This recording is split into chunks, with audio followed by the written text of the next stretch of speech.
football, the red zone is where a team has to make small adjustments to ensure victory. As you approach retirement, you also need to make small adjustments to ensure success. This is the Red Zone Retirement Program with registered investment advisor and enrolled agent John Mears of Mears Money Management. Welcome into the podcast. It's a Red Zone Retirement Program with John Mears and myself here to talk investing, finance, and retirement. John, we're going to talk about some universal retirement truths, if I can say that 3 times fast. Universal retirement truths.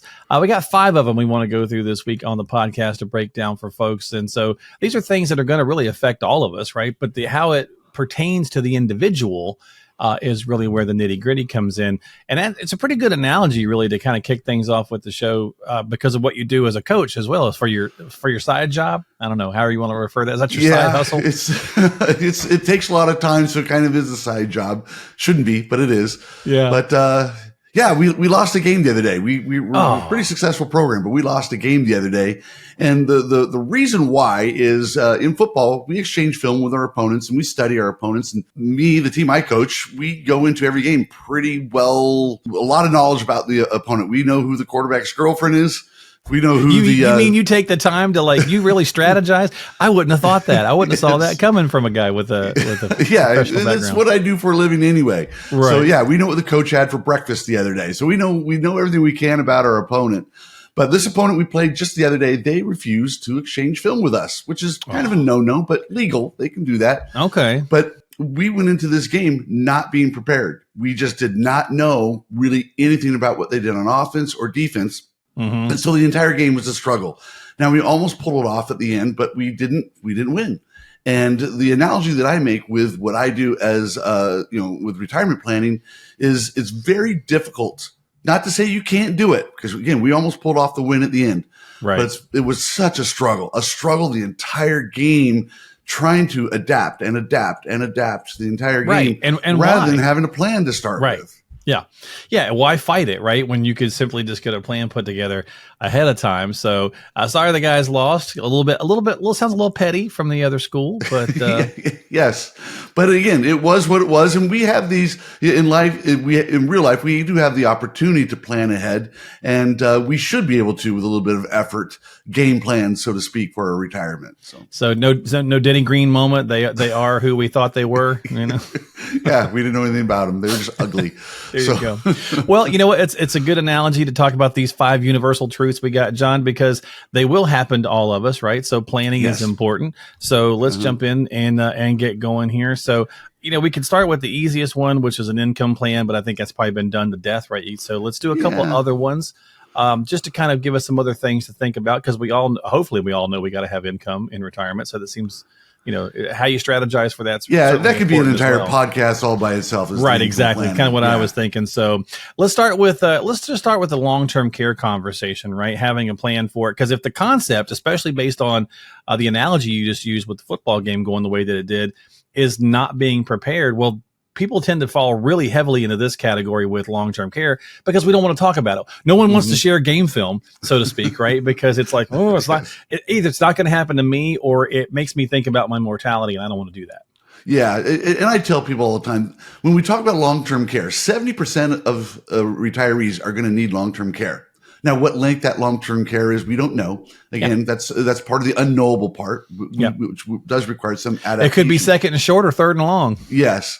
But we do need to have a plan. So whether that's buying long-term care insurance, whatever that may be or not, but you do have to have a plan. You need to know where the resources are going to come from. So if you have a taxable account, you're going to take it from an IRA, you're going to access your home equity, whatever it is you're going to do. We want to have that conversation ahead of time, so it's not a surprise with you or your spouse or your kids or whoever we're dealing with, so that we have that plan in place ahead of time. Kind of like, again, a football game plan where we know what we think we're going to see on third and long, and we have to have that plan in place for that. It may not be throwing, it may be running a draw play or whatever, but it has to be something ahead of time. You have to know what you're going to do. You got to have the conversation, because it's two out of every 3, 7 out of every 10 folks are getting, it's going to be hit with a long-term care event. Again, who knows how long, but I mean, John, there's 2 of us on this podcast, so there's a good chance that it's one of the 2 of us, right? Yeah. Mm-hmm. So probably this guy. So that's the first one. Yeah. Could we? Might be. All right, so let's go to the second point here in universal truths, especially with the market having a pretty good year this year, really, versus last year, right? It's certainly better than 22. Correct. But it's easy, like people, again, when we start to have good times, our brain does this great thing where we forget about bad times, right? And so you start thinking, okay, I can figure this out. I can kind of time this or do that or whatever. And the reality is you're never going to get it right, and not to mention get it right once, but you got to be right twice. And I don't know about you, John, but my wife says I'm never right. So therefore that's out the window. Yes.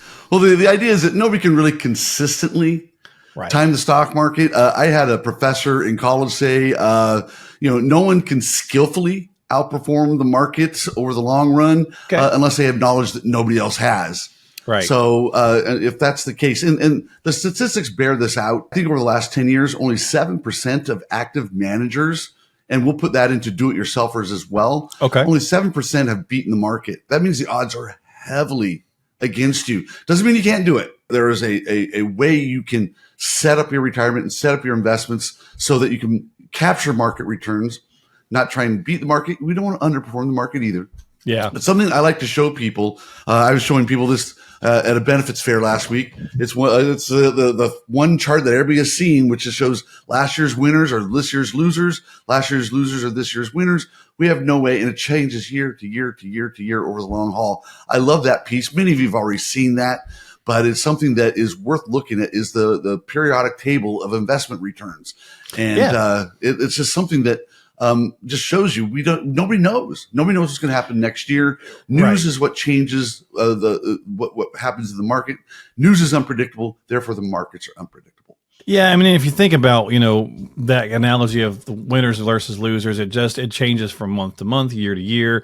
Certainly tech has been we've been in some weird times, right? Tech was super dominant, obviously for a good chunk of that bull run that we were on for almost 12 years, but then it also took a beating last year, right? It's just kind of the nature of the beast a little bit. So I think again, there's things about the concept here is universal truths. Some of the tried and true techniques that have been around for 100 plus years are still the ways to kind of do some things, right? That doesn't mean you can't have some dabble money or some things of that nature. If you really like that kind of portion of it, talk with your advisor and be like, hey, listen, I'd like to set aside 5% for me to have a goof off or whatever, but it's something you can afford to lose should you be wrong, right? No different than going to Vegas. Yeah. Correct. Okay. Correct. All right, let's go to the next one here. Let's see. Nobody knows how long they're going to live, John. If we joke about this all the time, but if we came with a, milk date, like a carton of milk, your job would be really easy. You'd be able to knock this out. And my family, I'm turning 52 next week. And my brother died in his late 50s. My father died in his early 60s. I got a lot of reasons for me to be in that boat of I'm checking out early, but I'm also not planning to do so financially, because if I'm wrong, I don't want to be 80 and be wrong, right? So I'm making that plan that, if I'm around that long, great, I'm going to have money to, to take care of myself. Right. But I can see where people kind of get into that boat because, again, I'm in that myself. Yeah, it's something that we in the industry call longevity risk. That is something why we want to plan for that. If we never want to outrun our money, outlive our money. And so this is why I tell people that come in to see me for the first time. One thing I tell them, and this kind of this ties in the last two bullet points we're talking about here, and that's that. The main goal we want to have is never to run out of money. That is everybody, no matter what my clients ask me, that all comes back to that one thing is I want to make sure I never run out of money. But I tell people there's two things that tie into that. One is we don't know how long we're going to be in retirement. We don't know how long we're going to live. And B, we have no idea what the market's going to do. Now, those are two huge variables we have to account for. But I have an income plan for people so they don't outlive their money, because that is a very real issue. How long are you going to live? Nobody knows. Well, you've got to have a plan for that. Just because you don't know doesn't mean you just throw up your arms and just go, well, I think I'm going to do this or that, or whatever feels good. You have to have a plan in place for that. Yeah, I mean, like I said, I antagonize my wife all the time because I'm like, I'm pretty sure I'm not going to live much into my early 70s. And it drives her nuts that I say that, right? Because she wants me to be around as long as I can. But, I'm also making sure, again, I'm planning financially if I'm wrong, we'll be okay. Or even if I am right, that she's okay. Right. So no matter what your mindset is about your longevity, whether you've got family history going against you or for you, you should still just have a plan in place to deal with that, because it's a universal truth that we all have to deal with. And longevity risk is the great risk multiplier of every other kind of risk. So the longer we're around, everything else becomes an issue too. So whether it's taxation or so on and so forth, and that's our next point on this list of universal truths, John, is tax implications matter. And obviously this is something you do a lot of focus at your practice, is dealing with taxes, right? So taxes are the elephant, the yin yang. Yes. I say this, I've said this on other podcasts, and I'll just reiterate it here. If the market goes down, the market has so far 100% of the time always recovered. So the market goes down, the market has always recovered. However, when you get taxed, that money has gone away forever. Bye-bye. It's always gone.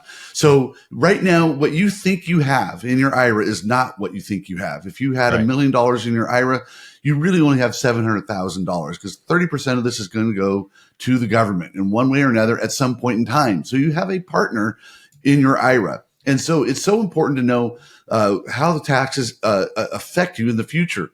And not just now, again, but down the road when you have to take your required minimum distributions. That's a huge piece of it, is down the road, because it's how they all play together too, John. Well, that's the thing the place where people miss out is they think, okay, I'm in a 22% tax bracket. That's what I'm dealing with, and it'll probably be there or less when I get to retirement. But there's all these other variables that can change those things. And the loss of a spouse could really change that, because it's not necessarily that the bracket, you might go into a higher or lower. It's the range of the money, right? That's what really changes. Yeah, generally you're going from filing married joint to filing single. So your tax rate, the thresholds, the change when you go from married joint to single. And so that's very important to know. Your standard deduction gets cut in half. There's a lot of things that go into this. This is why we have to plan, because at some point, every couple that's listening to this, one of you is going to be alone at some point. It's going to happen. And so we have to know that. And this really gets tricky when we're talking about our RMDs, required minimum distributions, in the future, is that the people think, we're going to be filing married joint when we have our RMDs, and that's not necessarily true. Again, based on a couple of the other universal retirement truths we've already spoken about. We don't know how long we're going to live, so we have to account for the tax issue. And also, let's go beyond just the IRAs. Okay, how you have your money in your taxable accounts. How do you have annuities or life insurance fit in it? Now, I'm not here to advocate that you should put all your money into life insurance, but it wouldn't be a bad idea to have some of it, because that is tax-free benefits at some point. So there's a whole lot that goes into putting the pieces of the puzzle together here. And so knowing the tax implications of everything, and I always talk about not just asset allocation, but asset location also matters, because everything gets taxed differently. So very important. Yeah, and think about how that taxes play into your play into your Social Security income, right? So on the taxation tables on that as well. And so speaking of taxes, John, you've got a couple of things that can be helpful in that. John has a couple of free books, Diffuse and Tax-Free Retirement in California, that reveal exactly how you can experience zero taxes in retirement and overcome the IRS lien on your 401k, IRA, and 403b, which could threaten your future lifestyle. These are complimentary, so all you have to do to pick these up 100% free is just stop by rescuemyretirement.net. That's rescuemyretirement.net. Fill in the basic info and he'll ship those out to you immediately. That's rescuemyretirement.net for a copy of Diffuse and Tax-Free Retirement in California. All right, final one here on universal truths. John, we had a big list. Maybe we'll go back and revisit them, but we kind of broke it down to 5 to keep it kind of short for this podcast. But let's talk about the estate planning side of it. It's not just for the wealthy, right? So it's something to consider. You don't have to be a Rockefeller or a Vanderbilt or whatever to be like, oh, I need an estate plan or a trust or whatever the case might be. But there's a lot of things to make sure that you're aware of, because sometimes I think trusts recently are kind of like annuities. Over the last couple of years, where they're being sold, but it may not be the right fit for everybody. It doesn't mean because you're rich or not rich. It just may not be the right fit for you depending on your financial situation. So really talk with a professional who can talk you through the pros and cons of really any of the estate planning questions you might have. Yeah. I always tell people estate planning isn't just about having trust. There's so much more to it. Estate planning is really to make sure that your wishes are carried out. Right. That's really all it is, to make sure your wishes are carried out. I do have, again, a little piece that I hand out to people. I have an estate planning checklist that I give out to people. If you're interested, just drop us a line at clients@mirrorsmoney.com. This estate planning checklist goes over your wishes. Not just do you have a trust or not, but again, people don't like talking about it. As you said, people don't like to exchange film on this. But but what you may want your funeral to look like. Where are any burial plots? Some people think, oh, my family already knows that. They might not know that. So we can put it all together in one little 4-page little checklist. My clients prepare this and fill it out and give it to me. I have it on file. It does also have your key professionals that you work with, so a lawyer, an accountant, whoever else you work with. Right. And it also gets to even your eulogy or how you want your obituary listed in the newspaper.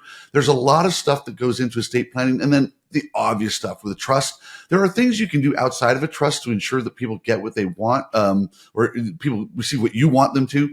The beneficiary, make sure the beneficiary designations are proper is so important. There's other things you can do to ensure that your wishes are carried out. But that's what estate planning is. It's not just, again, as you put it, for the Rockefellers. That's for the regular people like you and I. Yeah. Just to make sure that our wishes are carried out. That's all it is. Yeah. And, there's lots of people know things like, well, if you have just a will, you will go through probate. And so then they kind of get talked into a trust. And again, a trust could be the right thing for you. Don't get me wrong. Absolutely. But a big misstep people have there sometimes too, John, as often is they'll get one sold, they'll get it set up, but they don't actually fund it properly. And then it doesn't get you. So then it's just basically worthless, so. And something to let people know, your beneficiary designations always supersede whatever's in your trust.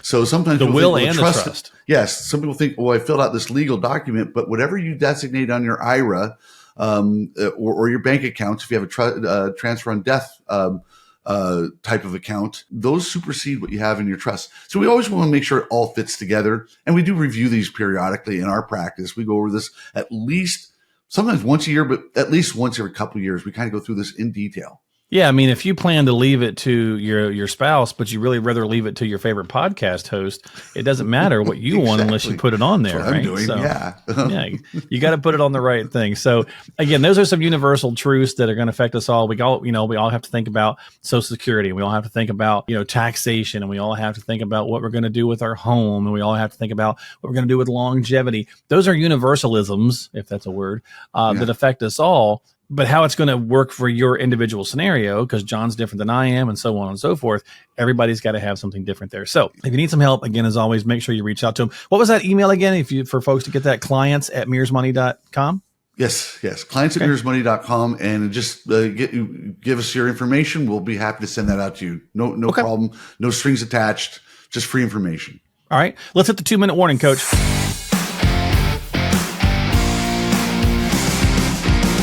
All right, so the email question this week here on the 2-minute warning on the podcast is from Rosemarie. She says, how much is too much to spend on the forever home? We're going to move into in a couple of years. We're going to move, in a couple of years. And when we retire, the husband wants to buy a house that's cheaper than our current home so that we can avoid having that mortgage in retirement.